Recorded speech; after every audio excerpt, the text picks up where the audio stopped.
सीधे अब आपको लिए चलते हैं उत्तराखंड, जहां सीएम धामी क्या कुछ कह रहे हैं पतंजलि योगपीठ में। नेस्तनाबूद करने के लिए संकल्पित होकर कार्य किया जा रहा है।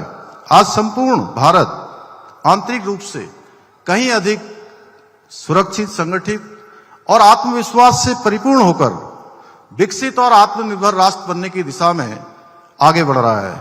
भाइयों बहनों, पूज्य गुरुदेव पंडित श्री आचार्य शर्मा जी द्वारा रोपित अखिल भारतीय विश्व गायत्री परिवार बीज आज वट वृक्ष का रूप लेकर विश्व के असंख्य लोगों को ज्ञान और संस्कार की छाया दे रहा है।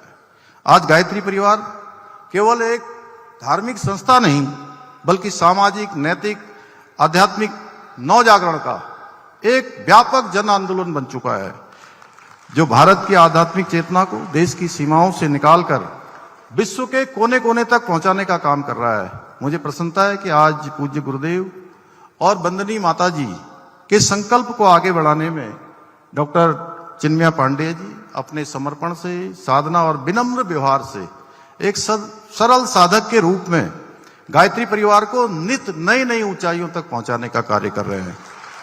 उनके नेतृत्व में आज गायत्री परिवार विश्व के 80 से भी अधिक देशों में मानवीय मूल्यों, सेवा और संस्कारों का प्रचार प्रसार कर रहा है। इतने बड़े वैश्विक संगठन की जिम्मेदारी संभालने वाले डॉक्टर चिन्मया पांडेय जी का सरल स्वभाव और विनम्रता हमें यह एहसास कराती है कि महानता सदैव सहजता में ही बसती है। मैं इस पावन अवसर पर राष्ट्र, धर्म और संस्कृति की सेवा में समर्पित इस महान यात्रा को आगे बढ़ाने के लिए डॉक्टर चिन्मया पांडेय जी का हार्दिक आभार व्यक्त करता हूं। भाइयों बहनों, आज आदरणीय प्रधानमंत्री श्री नरेंद्र मोदी जी के सशक्त नेतृत्व में भारत अपनी सांस्कृतिक चेतना के पुनर्जागरण के अमृत काल में प्रवेश कर चुका है। वर्षों तक उपेक्षित रहे गौरवशाली इतिहास, सांस्कृतिक विरासत को आज न केवल पुनर्स्थापित किया जा रहा है, बल्कि राष्ट्रीय चेतना का आधार भी बनाया जा रहा है।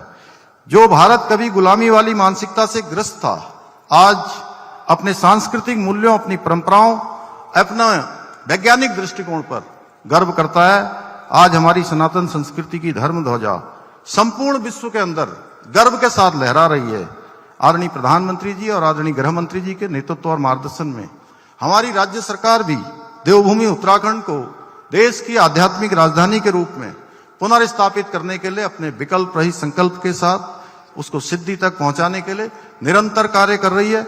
और मुझे पूरा विश्वास है हमारे इस संकल्प को साकार करने में गायत्री परिवार के आप सभी धर्म ध्वजवाहक अपने समर्पण, साधना और सेवा के माध्यम से इसी प्रकार हमें अपना सहयोग, अपना मार्गदर्शन प्रदान करते रहेंगे और हम सब मिलकर सनातन संस्कृति के इस विराट संदेश को संपूर्ण विश्व तक पहुंचाने में अवश्य सफल होंगे।